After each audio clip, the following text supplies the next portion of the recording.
This news is sponsored by Amazia, the Family Entertainment Club, and co-sponsor was Raghuveer Developers and Builders, always innovative.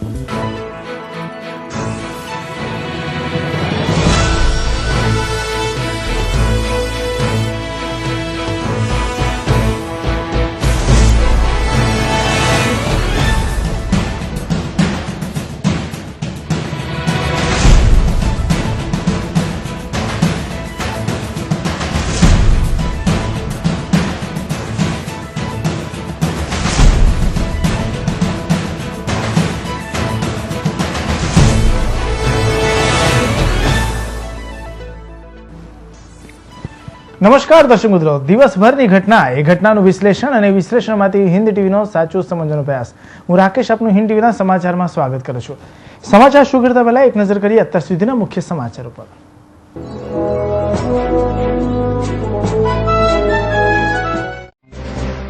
Narayan બળાત્કાર કેસમાં 8 સેવિકા અને ગંગાના પતિ પ્રમોદની જામીન મંજૂર કરતી કોર્ટ. ત્યાં રહી રહીને ગંગાએ પણ મૂકી જામીન અરજી.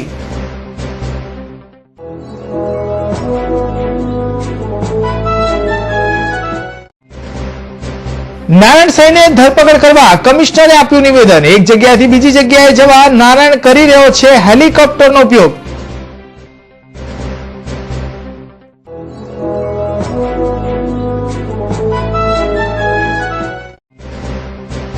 ગૌરવ પથ પર તસ્કરોએ હણ્યું ઉમરા પોલીસનું ગૌરવ. કારના શોરૂમમાં ત્રાટક્યા તસ્કરો. રૂપિયા 4.56 લાખની રોકડ લઈ થયા રફુચક્કર.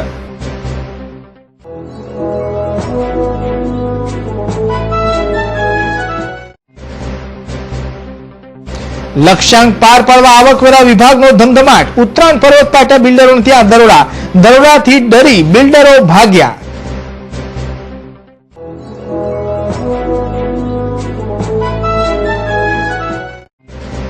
અને વેરા ઉઘરાવવામાં નંબર 1 સુરત પાલિકાની અધિકારીઓની નફટાઈ. પૂનામાં પ્રજાના ખર્ચે બનાવેલ ડ્રેનેજ લાઈન તોડી નાખતા લોકોમાં રોષ. હિન્દ ટીવીનો વિશેષ અહેવાલ.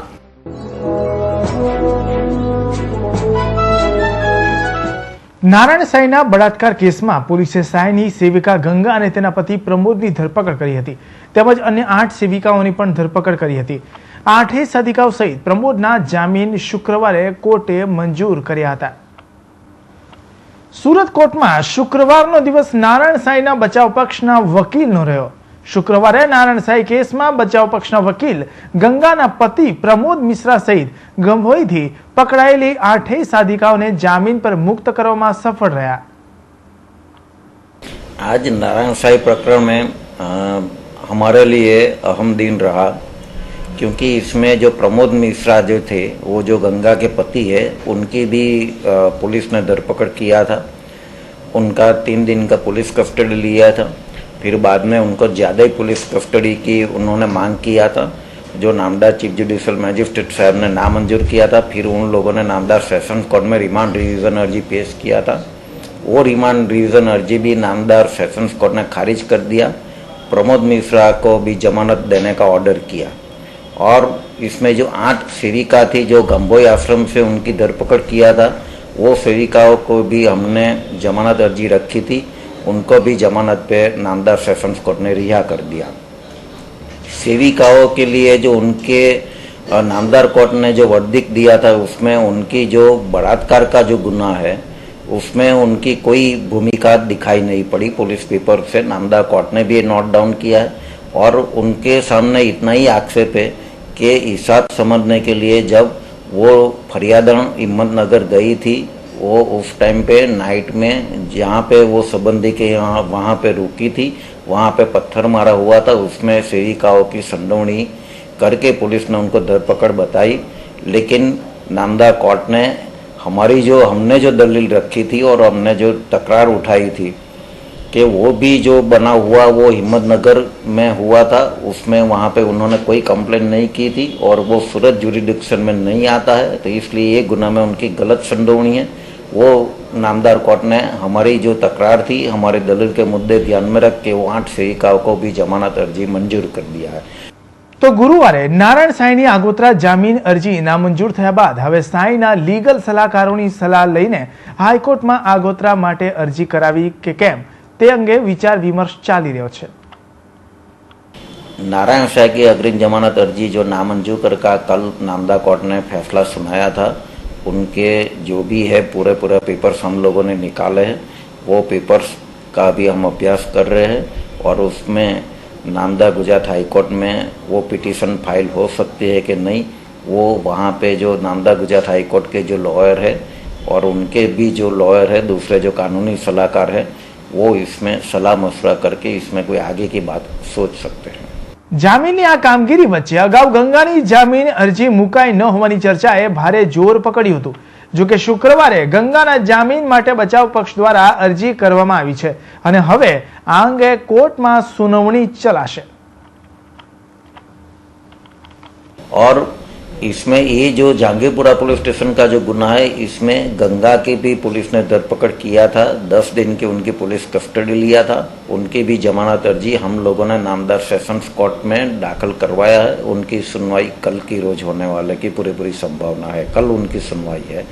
तो गंगा की जमानत अर्जी में भी हम लोगों ने ऐसी तकरार लिया है कि भाई गंगा ने जो भी कोई बलात्कार की फरियाद में गंगा की कोई भूमिका नहीं है, इसलिए उनको जमानत देना चाहिए। ऐसा करके हमने उनकी भी जमानत अर्जी रखी है।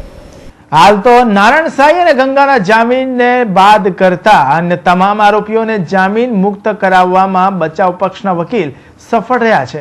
હવે જોવાનું એ રહે છે કે નારાયણ સાઈ મુદ્દે બચાવ પક્ષ આગામી દિવસોમાં કેવા પગલા ભરે છે અને ગંગાને જામીન અપાવી શકે છે કે કેમ। Bureau report, Hind TV news, Surat.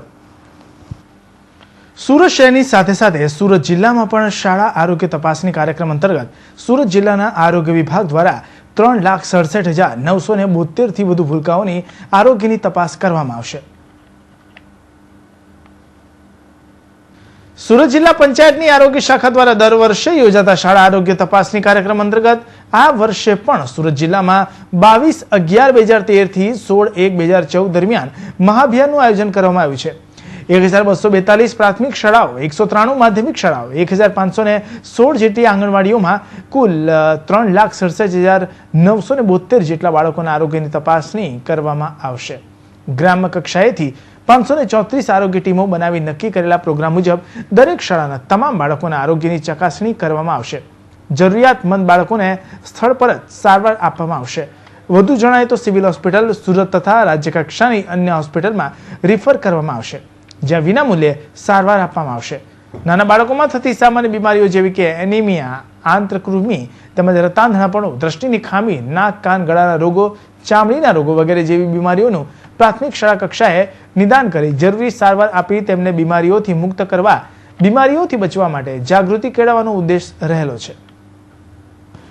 છેલ્લા 1 મહિનાથી સુરત પોલીસથી ભાગતા ફરતા બળાત્કારના આરોપી નારાયણ સાઈ હવે હેલિકોપ્ટરની મદદ લઈ એક જગ્યાએથી બીજી જગ્યાએ જતો હોવાની ચોંકાવનારી વિગતો પ્રકાશમાં આવી છે। સુરત પોલીસ દ્વારા બળાત્કારના આરોપી નારાયણ સાઈને ઝડપી પાડવા આકાશ પાતાળ એક કરવામાં આવી રહ્યા છે। જો કે નારાયણ સાઈ પોલીસે એક ડગલું આગળ હોય તેમ લાગી રહ્યું છે। આ દરમિયાન પોલીસને એવી માહિતી મળી છે કે નારાયણ સાઈ એક જગ્યાએથી બીજી જગ્યાએ ભાગવા માટે હેલિકોપ્ટરનો ઉપયોગ કરે છે। नारायण साई काफ़ी लंबे समय से भाग रहे हैं। इनको एब्सकॉन्डर घोषित किया जा चुका है, उनके ऊपर रिवॉर्ड भी घोषित किया जा चुका है और उनके बारे में काफ़ी लोग हमें सूचनाएं देते रहते हैं, इन्फॉर्मेशन मिलती रहती है और ऐसी इन्फॉर्मेशन मिलती है कि वो काफ़ी फास्ट कम्युनिकेशन का मोड उपयोग करते हैं एक जगह से दूसरी जगह शिफ्ट होने के लिए। क्योंकि अगर ऐसा मोड ऑफ कम्युनिकेशन यूज़ करेंगे जो धीमे चलता होगा तो शायद पकड़े जाने की संभावना रहे। तो कुछ इनपुट्स ऐसे मिले थे कि उन्होंने एक जगह से दूसरी जगह शिफ्ट होने के लिए हेलीकॉप्टर का उपयोग किया था। वो इनपुट्स का वेरिफिकेशन होना बाकी है, लेकिन जिन्होंने भी ये इनपुट दिया था वो इसके बारे में काफ़ी कॉन्फिडेंट थे। પોલીસે નારાયણ સાઈ પર 5 લાખનું ઇનામ જાહેર કર્યા બાદ નારાયણ સાઈ વિશે માહિતી આપનારાઓની મોટી સંખ્યા થઈ રહી છે। આ માહિતીઓમાંથી પોલીસના કામની વિગતો બહુ ઓછી બહાર આવે છે, જ્યારે અન્ય વિગતો પણ લોકો પોલીસને આપી રહ્યા છે। ऐसा कहते हैं लेकिन कोई बहुत कंफर्म्ड एविडेंस उसके पॉइंट पर नहीं है, जो अभी काफ़ी लोग आगे आते हैं बताने के लिए, लेकिन कई दफ़े कई लोग बगैर देखे हुए जो स्टोरीज हैं वो भी बताते हैं।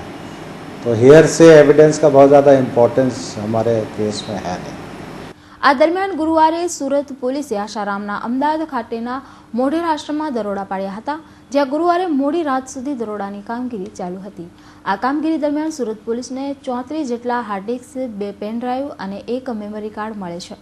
આ તમામ પુરાવાઓને પોલીસે હાલ ફોરેન્સિક તપાસમાં મોકલી આપ્યા છે। मोटेरा के आश्रम में कल लेट इवनिंग तक तलाशी हुई है।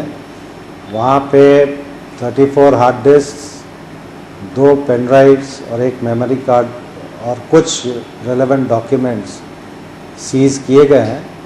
ये सारे जो इलेक्ट्रॉनिक एविडेंसेस हैं या दूसरे डॉक्यूमेंट्स हैं उनकी स्क्रूटनी होगी और उससे पहले एफएसएल में भेज के उसका फॉरेंसिक एनालिसिस भी हम लोग कराएंगे। उसके बाद जो आगे की कार्रवाई करनी होगी हम लोग करेंगे। સાંઈ સામે ચાલી રહેલ કેસની તપાસમાં અનેક તથ્યો દરરોજ બહાર આવી રહ્યા છે। આ દરમિયાન સાંઈ સાથે રાજકારણીઓના સંબંધો અને વ્યાજના રૂપિયા અંગે પણ વાતો ઉડી હતી। આ બાબતે સ્પષ્ટતા આપતા પોલીસ કમિશનરે જણાવ્યું હતું કે આ અંગે અત્યારે કંઈ કહી શકાય તેમ નથી, પરંતુ તપાસ ચાલુ છે। फिलहाल स्क्रूटनी में अभी तक ऐसा कुछ बाहर नहीं आया है। डॉक्यूमेंट्स बहुत ज़्यादा हैं और जो भी हार्ड डिस्क रिकवर हुई हैं पहले उनका भी वॉल्यूम काफ़ी ज़्यादा है, तो स्क्रूटनी में टाइम लगेगा। फिलहाल ऐसा कोई एविडेंस नहीं है जो आप सवाल पूछ रहे हैं। આ સમગ્ર પ્રકરણમાં સૌથી ચોંકાવનારી બાબત તો એ છે કે નારાયણ સાંઈ ભાગવા માટે હેલિકોપ્ટરનો ઉપયોગ કરી રહ્યા છે। જો કે આ મુદ્દે પોલીસ હજુ ફોડ પાડતી નથી, પરંતુ આ વાત જો સાચી હોય તો સૌથી મોટો સવાલ એ ઊભો થાય છે કે હેલિકોપ્ટરનો ઉપયોગ કરવા માટે સાંઈએ સરકારી અધિકારીઓનો પણ ઉપયોગ જરૂરથી કર્યો હોવો જોઈએ। આ મુદ્દે કમિશનરે જવાબદાર સરકારી અધિકારીઓ સામે પણ પગલાં ભરવાની વાત કરી હતી। जो लोग इनके भागने में मदद कर रहे हैं उनको मददगारी का केस बनेगा और जो भी कायदे में प्रोविजंस हैं उसके हिसाब से कार्रवाई की जाएगी। एयरपोर्ट अथॉरिटी के कोई ऑफिसर्स और दूसरे कई लोग, वो अभी मैंने पहले ही बताया कि जो अगर हेलीकॉप्टर का उपयोग हुआ है तो उसका फर्दर वेरिफिकेशन हम लोग करेंगे, क्योंकि ये सारी चीज़ें डॉक्यूमेंटेड होती हैं। अगर एयरपोर्ट का उपयोग हुआ है या हेलीकॉप्टर का उपयोग हुआ है या किसी प्लेन का उपयोग हुआ है तो उसका मैनिफेस्ट वगैरह बनता है, वो रिकॉर्ड पे रहता है, वो वेरिफिकेशन किया जाएगा। लेकिन ऐसा कोई कंफर्म्ड और पुख्ती इन्फॉर्मेशन मिले तो ही उस लाइन में हम लोग फर्दर इन्वेस्टिगेशन करते हैं। છેલ્લા 1 મહિનાથી પોલીસ પકડથી દૂર ભાગી રહેલા નારાયણ સાંઈને પોલીસ ભલે હજુ સુધી પકડી શકી ના હોય, પરંતુ તેના પર ઇનામો જાહેર કર્યા બાદ સાંઈ અંગે અનેક માહિતી પોલીસને મળી રહી છે। ત્યારે પોલીસને આશા છે કે આગામી ટૂંક સમયમાં સાંઈ તેઓની ઝડપમાં આવી જશે। Bureau report, Hind TV news, Surat. Diwali બાદ પણ શહેરના બિલ્ડર ગ્રુપો પર રેન્જ 6ના ઇન્કમ ટેક્સ વિભાગે દરોડાનો દોર યથાવત રાખ્યો હતો, જેમાં ઉત્તરાયણમાં આવેલ શાન ટોટા બિલ્ડર ગ્રુપ અને પર્વત પાટિયા સ્થિત ટાઈમ સ્ક્વેર ગ્રુપને ત્યાં રેન્જ 6ના ઇન્કમ ટેક્સ વિભાગે દરોડા પાડ્યા હતા। આ ઉત્તરાયણમાં પાડેલી રેડ દરમિયાન તો બિલ્ડરો અને અધિકારીઓમાં પકડડાવની રમત જેવા દ્રશ્યો સર્જાયા હતા। ઇન્કમ ટેક્સની ચોરી કરતા બિલ્ડર જૂથો પર ઇન્કમ ટેક્સ વિભાગે લાલ આંખ કરી છે, જે અંતર્ગત ઉત્તરાયણમાં આવેલા શાન ટોટા બિલ્ડર જૂથના ચાલુ બાંધકામની જગ્યાએ ઇન્કમ ટેક્સના અધિકારીઓએ અચાનક જ રેડ પાડી। અધિકારીઓએ જ્યારે આ રેડ પાડી ત્યારે બિલ્ડરો પણ સ્થળ પર જ ઉપસ્થિત હતા અને રેડ પડ્યાની જાણ થતાની સાથે જ બિલ્ડરોમાં નાસભાગ મચી ગઈ હતી। આ બિલ્ડરોને પકડવા માટે અધિકારીઓ પણ તેમની પાછળ ભાગ્યા હતા। આમ બિલ્ડરો અને અધિકારીઓમાં પકડડાવના દ્રશ્યો સર્જાયા હતા। જોકે બાદમાં ઇન્કમ ટેક્સ વિભાગ દ્વારા આ સાઇટ પર તપાસ કરવામાં આવી, તેની સાથે સંકળાયેલા બિલ્ડરોની શોધખોળ હાથ ધરી। તો બીજી તરફ પર્વત પાટિયા પાસે આવેલા ટાઈમ સ્ક્વેર બિલ્ડર ગ્રુપને પણ આઈટી વિભાગે સાણસામાં લીધું હતું અને આ જગ્યાએથી પણ વિભાગને હાથ ગેરકાયદેસર દસ્તાવેજો પ્રાપ્ત થાય તેવી આશંકા અધિકારીઓએ વ્યક્ત કરી છે। ઇન્કમ ટેક્સ વિભાગની આ રેડ બાદ બિલ્ડર લોબીમાં ફફડાટ ફેલાઈ ગયો છે। શહેરમાં 2 વિસ્તારોમાં પડેલી આ રેડમાં મોટા પ્રમાણમાં ઇન્કમ ટેક્સની ચોરી અધિકારીઓ ઝડપી પાડે તેવી આશંકા સેવાઈ રહી છે। ગત મોડી રાત્રે ઉમરા વિસ્તારના વેસુ ખાતે આવેલા એક 4 વ્હીલર ગાડીના શોરૂમમાં તસ્કરો ત્રાટક્યા હતા અને શોરૂમમાં રહેલ રોકડા રૂપિયા 4.56 લાખની મત્તા પર હાથ સાફ કરી ફરાર થઈ ગયા હતા। સવારે શોરૂમમાં ચોરી થઈ હોવાની જાણ થતાં ઉમરા પોલીસનો કાફલો ઘટના સ્થળે ધસી આવી તપાસ શરૂ કરી હતી. સુરત શહેરમાં તસ્કરો પોલીસની આબરૂના ધજાગરા ઉડાવતા હોય તેવું લાગી રહ્યું છે. જી હા, અને આ જ બાબતને પુરવાર કરતી ઘટના ઉમરા વિસ્તારમાં બનવા પામી છે. ઉમરાના વેસુ ખાતે આવેલ સ્કોડા ગાડીના શોરૂમમાં ગત મોડી રાત્રે તકનો લાભ લઈ તસ્કરો આ શોરૂમમાં પ્રવેશ્યા હતા. શોરૂમમાં રહેલ રોકડા રૂપિયા 4.56 લાખ લઈ ફરાર થઈ ગયા. અને જ્યારે સવારે શોરૂમ ખુલતા શોરૂમમાં ચોરી થઈ હોવાની જાણ થતા તાત્કાલિક ઉમરા પોલીસને જાણ કરવામાં આવી. ઘટનાની ગંભીરતા સમજી ઉમરા પોલીસનો કાફલો ઘટના સ્થળે પહોંચી તપાસ હાથ ધરી. પરંતુ આશ્ચર્યની વાત તો એ છે કે વેસુ વિસ્તાર હંમેશા ચહલપહલવાળો વિસ્તાર છે.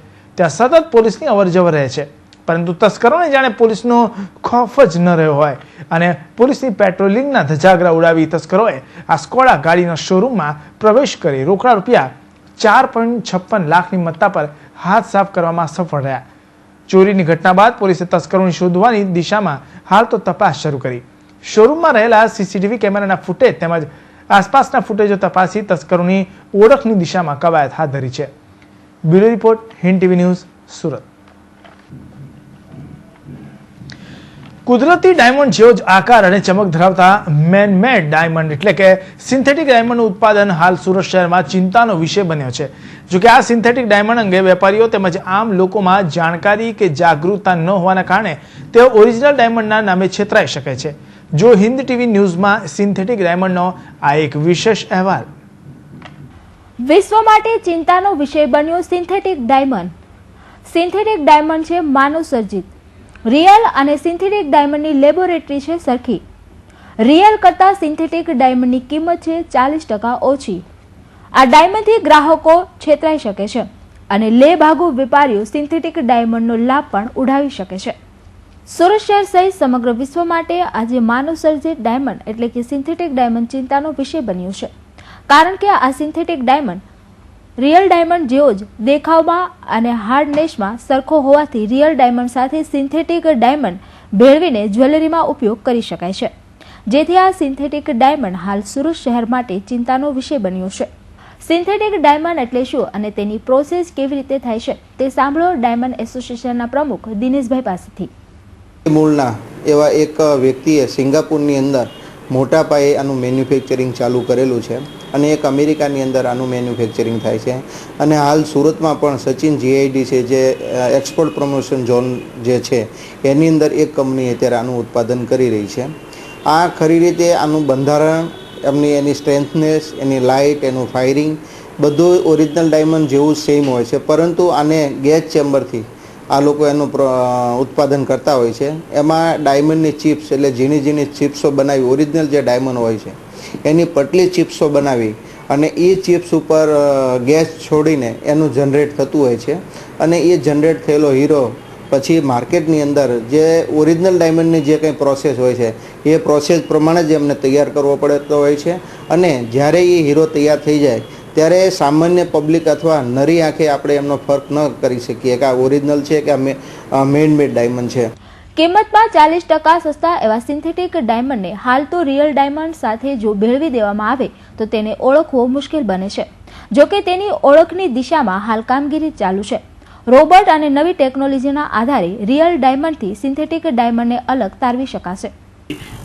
અત્યારે જ્યાં સુધી રિસર્ચ ન થાય બંને ડાયમંડને અલગ કરવાના, અત્યારે રોબોટ એવા આવેલા છે કે જે બંને ડાયમંડને અલગ કરી શકે એવી પરિસ્થિતિમાં છે. પણ ધીરે ધીરે એવી નવી ટેકનોલોજી આવશે અને બંને ડાયમંડ અલગ એના સર્ટિફિકેટ બી મળશે અને અલગ રીતે માર્કેટમાં વેચાશે. પણ અત્યારના પરિસ્થિતિમાં એવું કહી શકાય કે આ એક ઇન્ડસ્ટ્રીઝને, જેમિન જ્વેલરી ઇન્ડસ્ટ્રીઝને એક આ ચિંતાનો વિષય છે અને બંને ડાયમંડ આટલો વિશ્વાસથી ચાલતો બિઝનેસ હોય એમાં વેપારીએ મિક્સ ન કરવા જોઈએ. જે અલગ હોય અને અલગ રીતે એના ભાવથી વેચવા જોઈએ એવું અમે માનીએ છીએ. કુદરતી ડાયમંડ જેવી જ ચમક અને પ્રોસેસ ધરાવતા સિન્થેટિક ડાયમંડના ઉત્પાદન પર વહેલી તકે બેન લગાવી દેવામાં આવે તો આવનારા દિવસોમાં ડાયમંડ ઇન્ડસ્ટ્રીને મુશ્કેલીનો સામનો નહીં કરવો પડે તેવું સુરતના વેપારીઓ માની રહ્યા છે. માટે જીજીપીસી ઘણું પ્રયત્નશીલ છે, મહેનત પણ કરે છે અને GGPC central government commerce of ministry સાથે અર્ધ સરકારી સંસ્થા છે. તો આવતા દિવસોની અંદર ભારતીય હીરા ઉદ્યોગને આની અંદર મુશ્કેલી ન ઊભી થાય તો સાથે મળીને ચર્ચા વિચારણા કરીને આપણે આની ઉપર બેન્ડ મૂકવો જોઈએ મેન્યુફેક્ચરિંગ માટે અથવા ઇમ્પોર્ટ માટે પણ બેન્ડ મૂકવો જોઈએ. આ વસ્તુ ઉપર બેન્ડ મૂકવાથી કોઈ પણ રીતે ભારતના હીરા ઉદ્યોગને નુકસાન નથી જવાનું અથવા એની કોઈ અસર આડઅસરો ભારતના હીરા ઉદ્યોગને પોઝિટિવ અસરો થવાની છે, એની ખરાબ અસરો નથી થવાની. તો ત્વરિત રીતે આ પગલાં આપણે જે રીતના કોઈ પણ વસ્તુને પ્રોહિબિટેડ તરીકે ડિક્લેર કરીએ છીએ અને આપણે ઇમ્પોર્ટ કરી નથી શકતા, એ પ્રમાણે આ વસ્તુને પણ મેનમેડ ડાયમંડને ઇન્ટરનેશનલ માર્કેટની અંદર એવો એક મેસેજ જવો જોઈએ કે ભારતની અંદર આનો પ્રતિબંધ છે, એનું મેન્યુફેક્ચરિંગ નથી થતું, જેથી કરીને આપણે વિશ્વની અંદર આપણી જે વિશ્વનીયતા છે ડાયમંડ મેન્યુફેક્ચરિંગ એ આપણે જાળવી શકીએ. ઓરિજિનલ જેવો દેખાતો સિન્થેટિક ડાયમંડ હાલ સુરત સહિત સમગ્ર વિશ્વ માટે ચિંતાનો વિષય બન્યો છે. ત્યારે સુરતના ડાયમંડ વેપારીઓથી માંડી જ્વેલરી વેપારીઓ તેમજ ગ્રાહક માટે ડાયમંડ ઇન્ડસ્ટ્રી સિન્થેટિક ડાયમંડને કેવી રીતે ઓળખી શકાય તે માટેના ત્વરિત પગલાં લે તે હાલના સમયે જરૂરી બન્યું છે. કેમેરામેન નિકુંજ પંડ્યા સાથે મનીષા આહિર, હિન્દ ટીવી ન્યૂઝ, સુરત. ડિંડોલીમાં બેફામ રીતે દારૂનો વેપલો કરી રહેલ બુટલેગર દંપતીએ પોલીસનો બાતમીદાર હોવાનો વહેમ રાખી એક યુવકને માર માર્યો હતો અને ત્યારબાદ હોસ્પિટલના વિછાને યુવકનું સારવાર દરમિયાન મોત નીપજ્યું હતું. આ ઘટના વાયુવેગે વિસ્તારમાં પ્રસરી હતી. પોલીસ પણ દોડતી થઈ ગઈ હતી. બાદમાં 2 દિવસ બાદ પોલીસે યુવકની હત્યા કરનાર બુટલેગર દંપતીને ઝડપી પાડી જેલને હવાલે કર્યા હતા. નવાગામ બાલાજી નગરમાં રહેતા 18 વર્ષીય અંકિત સદાશિવ મિસ્ત્રી મજૂરી કામ કરી પોતાના પરિવારનું ગુજરાન ચલાવે છે. બુધવારની મોડી રાત્રે ડિંડોલીમાં જ બુટલેગરનો વેપલો ચલાવતા શેરસિંહ ઉર્ફે કુંદન યાદવ અને તેની પત્ની મંગલા શેરસિંહ ઉર્ફે ભૂરીએ આ યુવક પર પોલીસનો બાતમીદાર હોવાની શંકાના આધારે હુમલો કર્યો હતો અને યુવકને તીક્ષ્ણ હથિયારો દ્વારા ઈજાઓ પહોંચાડી હતી. ઘાયલ યુવકને હોસ્પિટલ ખાતે ખસેડવામાં આવ્યો હતો, જ્યાં સારવાર દરમિયાન યુવકનું મોત નીપજ્યું હતું. આ બુટલેગર દંપતી ડિંડોલી ડી સ્ટાફ પોલીસમાં કામ કરતા એક પોલીસના ખાસ માણસો હોવાની વાત પણ સામે આવી છે. આથી પોલીસની સાથે સાંઠગાંઠ હોવાના જોરે તેઓ વિસ્તારમાં જો હુકમી અને દાદાગીરી કરે છે. જોકે આ યુવકના મોતના 24 કલાક બાદ પોલીસે આ બુટલેગર દંપતી વિરુદ્ધ ફરિયાદ નોંધી બંનેની અટક કરી આગળની કાયદેસરની કાર્યવાહી હાથ ધરી છે. તાપી જિલ્લાના સોનગઢ તાલુકાના એક ગામે જમાઈએ આ સાસુમાને આડેધડ લાકડીના ફટકા મારી તેની પત્ની સામે જ મોતને ઘાટ ઉતારી જમાઈ ફરાર થઈ ગયો હતો. પરંતુ પોલીસ તપાસમાં માત્ર 24 કલાકમાં જમાઈ ધકેલાઈ ગયો જેલના સળિયા પાછળ. તાપી જિલ્લાના સોનગઢ તાલુકાના ધજંબા ગામે 1 વર્ષ પહેલા ડાંગ જિલ્લાના આહવા તાલુકાના અનિલ ગામિત નામનો ઈસમ ફરિયાદી અંજુબેન સાથે લગ્ન કરી સોનગઢના ધજાંબા ગામે ઘરજમાઈ તરીકે રહેતો હતો. 2 માસ પૂર્વે કોઈ બાબતે પતિ પત્ની વચ્ચે બોલાચાલી થતા જમાઈ ઘર છોડી ચાલ્યો ગયો હતો. ગતરોજ ઘરે પરત ફરતા જમાઈ સાથે પત્ની અંજુ સાથે ઝઘડો થયો હતો. આવેશમાં આવી જઈ અનિલે લાકડીના ફટકા વડે અંજુને મારવા જતા તેઓને છોડવા ગયેલ સાસુ બબલી બહેનને પણ જમાઈ અનિલે માથાના ભાગે ફટકા મારતા સાસુનું ઘટના સ્થળે જ મોત નીપજ્યું હતું.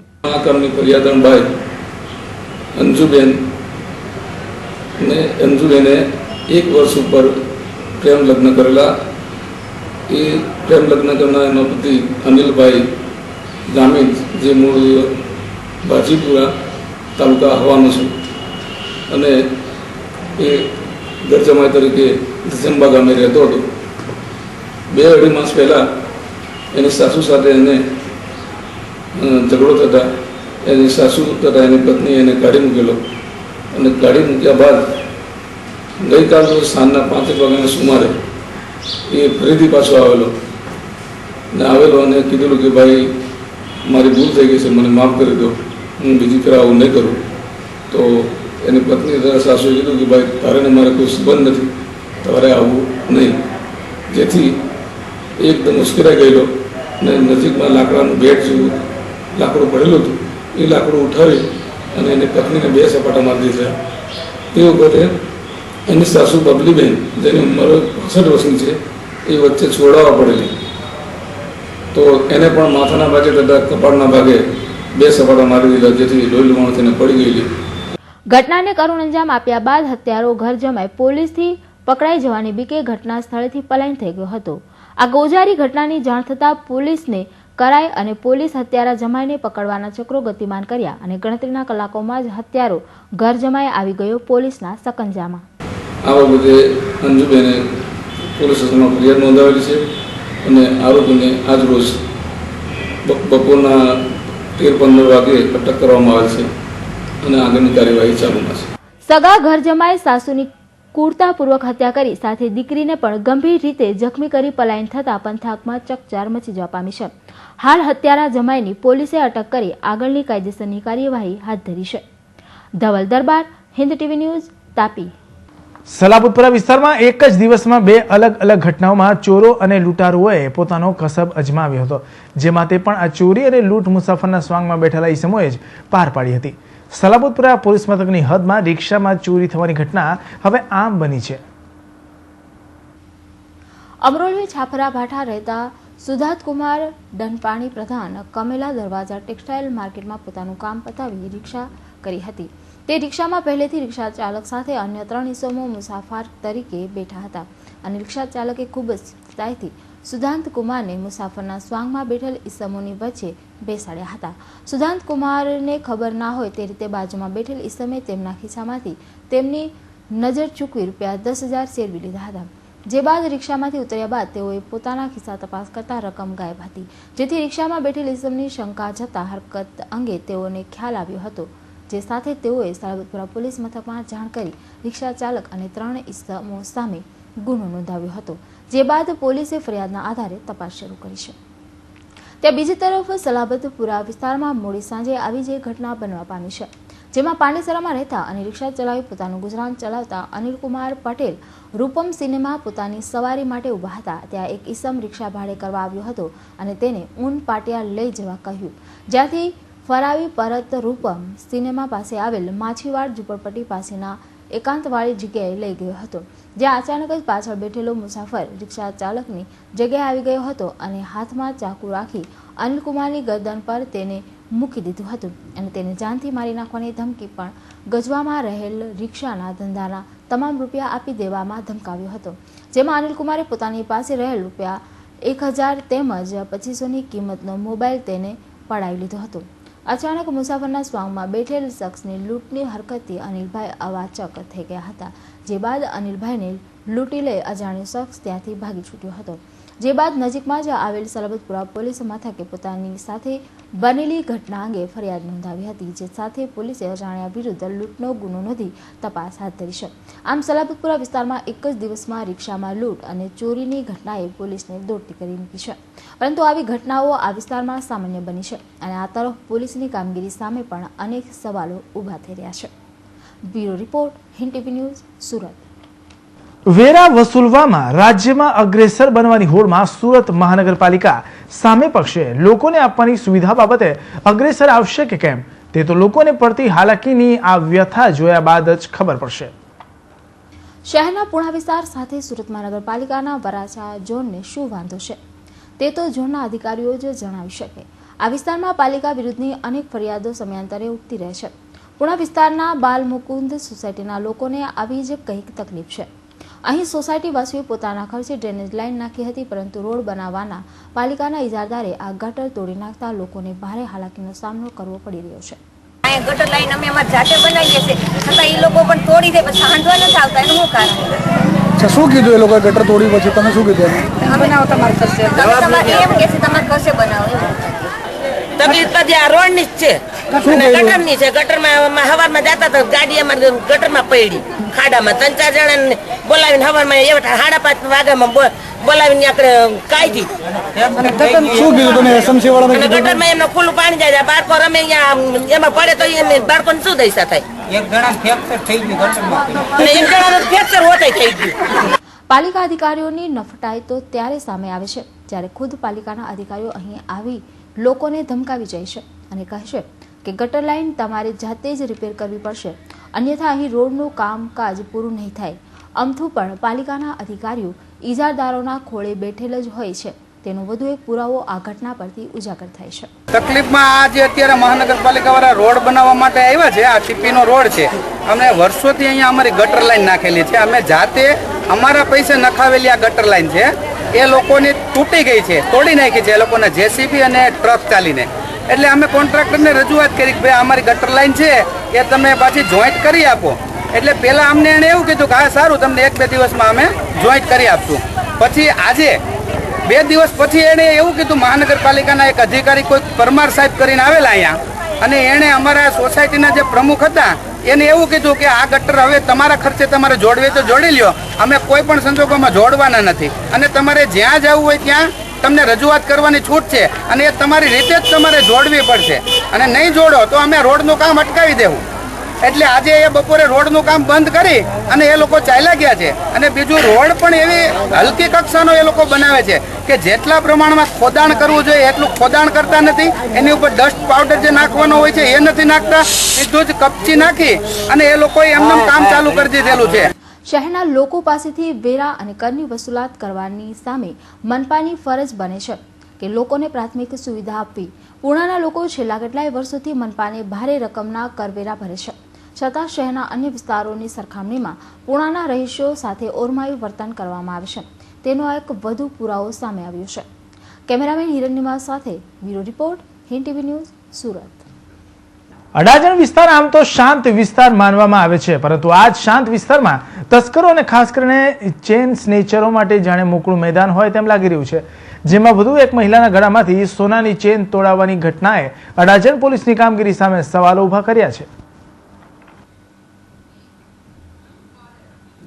અડાજણ વિસ્તારમાં એક પછી એક ચેન સ્નેચિંગની ઘટનાઓ બની રહી છે, છતાં પોલીસની કોઈ સખ્ત કામગીરી આવા ચોરો સામે કરવામાં આવી રહી નથી. ત્યાં વધુ એક ચેન સ્નેચિંગની ઘટના બનવા પામી છે, જેમાં કોસંબામાં રહેતા તારાબેન વિનોદભાઈ પ્રજાપતિ અડાજણ ખાતે રહેતા પોતાના ભાઈના ઘરે આવ્યા હતા અને ગતરોજ સાંજના સમયે સાંઈબાબાના મંદિરે જતા હતા અને સાંજે અડાજણમાં આવેલ ટેલિફોન એક્સચેન્જની ગલીમાં આવેલી સાઈનગર સોસાયટીના ગેટ નંબર 2 પાસેથી પસાર થઈ રહ્યા હતા.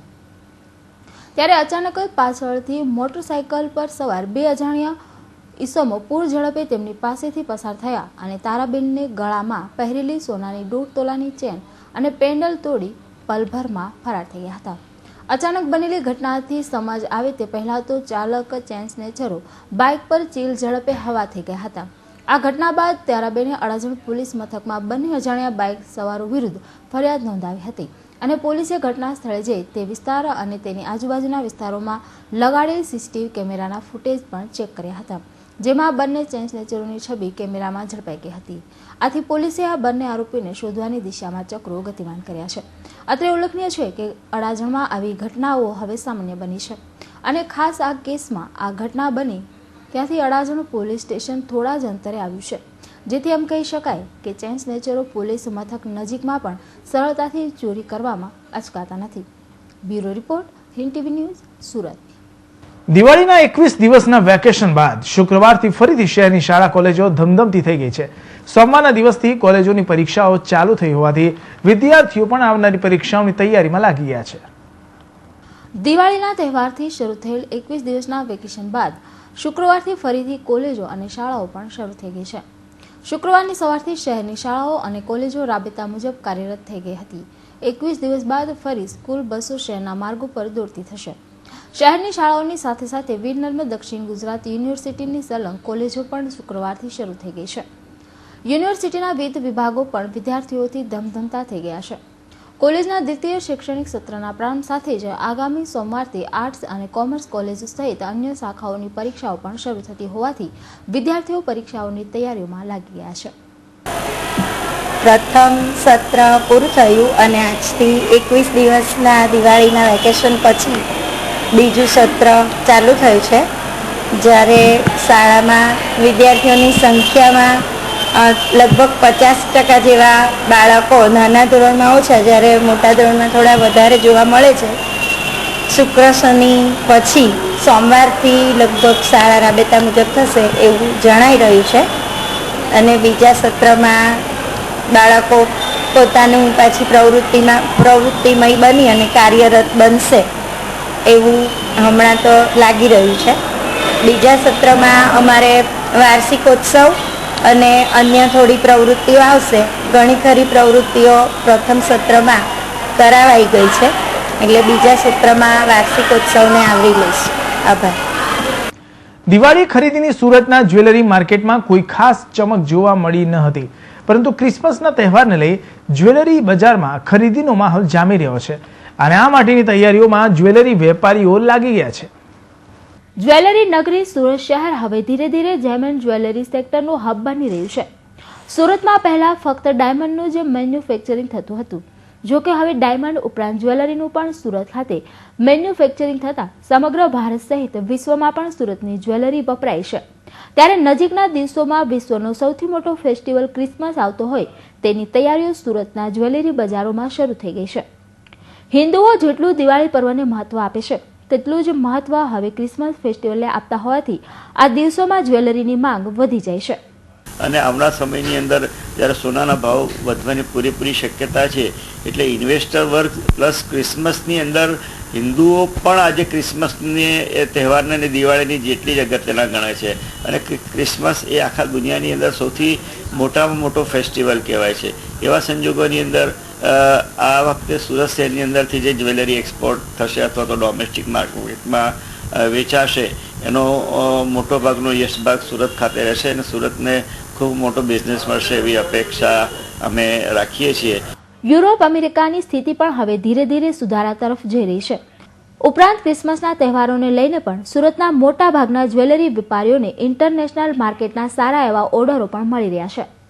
જેથી ક્રિસમસના તહેવારોમાં સુરતનો જ્વેલરી બિઝનેસ 8 થી 9% વધી જશે તેવું પણ જ્વેલરી વેપારીઓ જણાવી રહ્યા છે. એવા સંજોગોમાં એમાંનો કે 5-7 હજારથી માંડી અને 50,000 સુધીની જે લાઇટ પેન્ડલ સ્ટોપ્સ ને એવી જે ડિઝાઇનો છે એની ડિમાન્ડ ખૂબ સારી છે. ઇન્ટરનેશનલ માર્કેટના પણ એના ખૂબ સારા એવા ઓર્ડર્સ છે. એટલે સુરત ખાતે હું એવું માનું છું કે આ ક્રિસમસ સુધીનો જે બિઝનેસ છે એ ખૂબ સારો રહેશે. ત્યાર પછી બી હું એવું માનું છું કે વિશ્વની અંદર આર્થિક પરિસ્થિતિ અમેરિકા અને યુરોપની ધીરે ધીરે સુધરી રહી છે.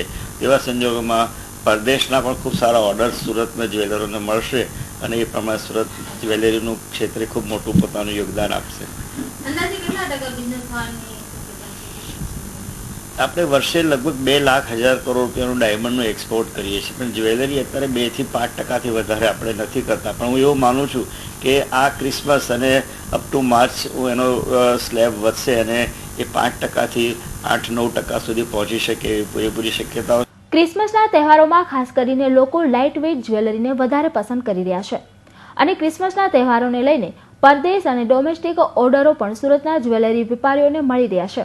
ત્યારે જે રીતે દુબઈ જ્વેલરીનું સેક્ટર ગણાય છે એ જ રીતે સુરત શહેર પણ નજીકના ભવિષ્યમાં જ્વેલરીનું હબ બની જશે તેમાં કોઈ બેમત નથી. કેમેરામેન નિકુંજ પંડ્યા સાથે મનીષા આહિર, હિન્દ ટીવી ન્યૂઝ, સુરત. સમાચાર સમાપ્ત કરતા પહેલા એક નજર અત્યાર સુધીના મુખ્ય સમાચાર ઉપર.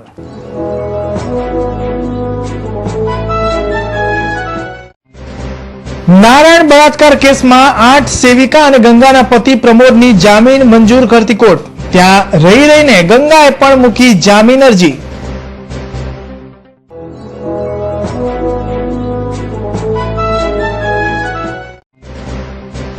નારાયણ સાંઈને ધરપકડ કરવા કમિશનરે આપ્યું નિવેદન. એક જગ્યાએથી બીજી જગ્યાએ જવા નારાયણ કરી રહ્યો છે હેલિકોપ્ટરનો ઉપયોગ.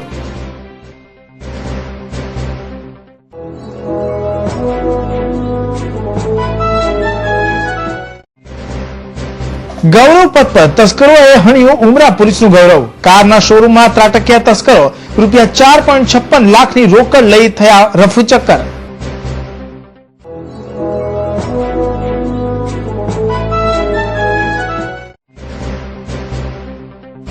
લક્ષ્યાંક પાર પાડવા આવકવેરા વિભાગનો ધમધમાટ. ઉત્તરાયણ પર્વત પાટા બિલ્ડરોને ત્યાં દરોડાથી ડરી બિલ્ડરો ભાગ્યા.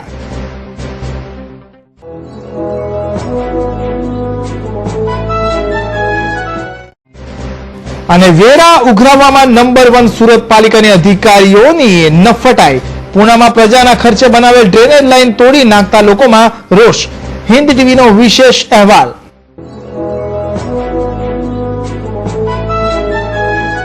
તો દર્શક મિત્રો, આ હતા અત્યાર સુધીના સમાચાર. નવા સમાચાર માટે જોતા રહો હિન્દ ટીવી. ત્યાં સુધી નમસ્કાર.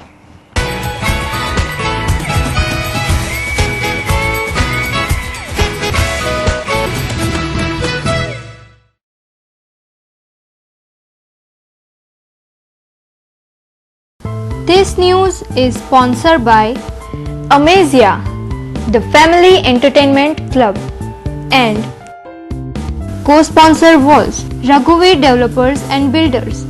always innovative.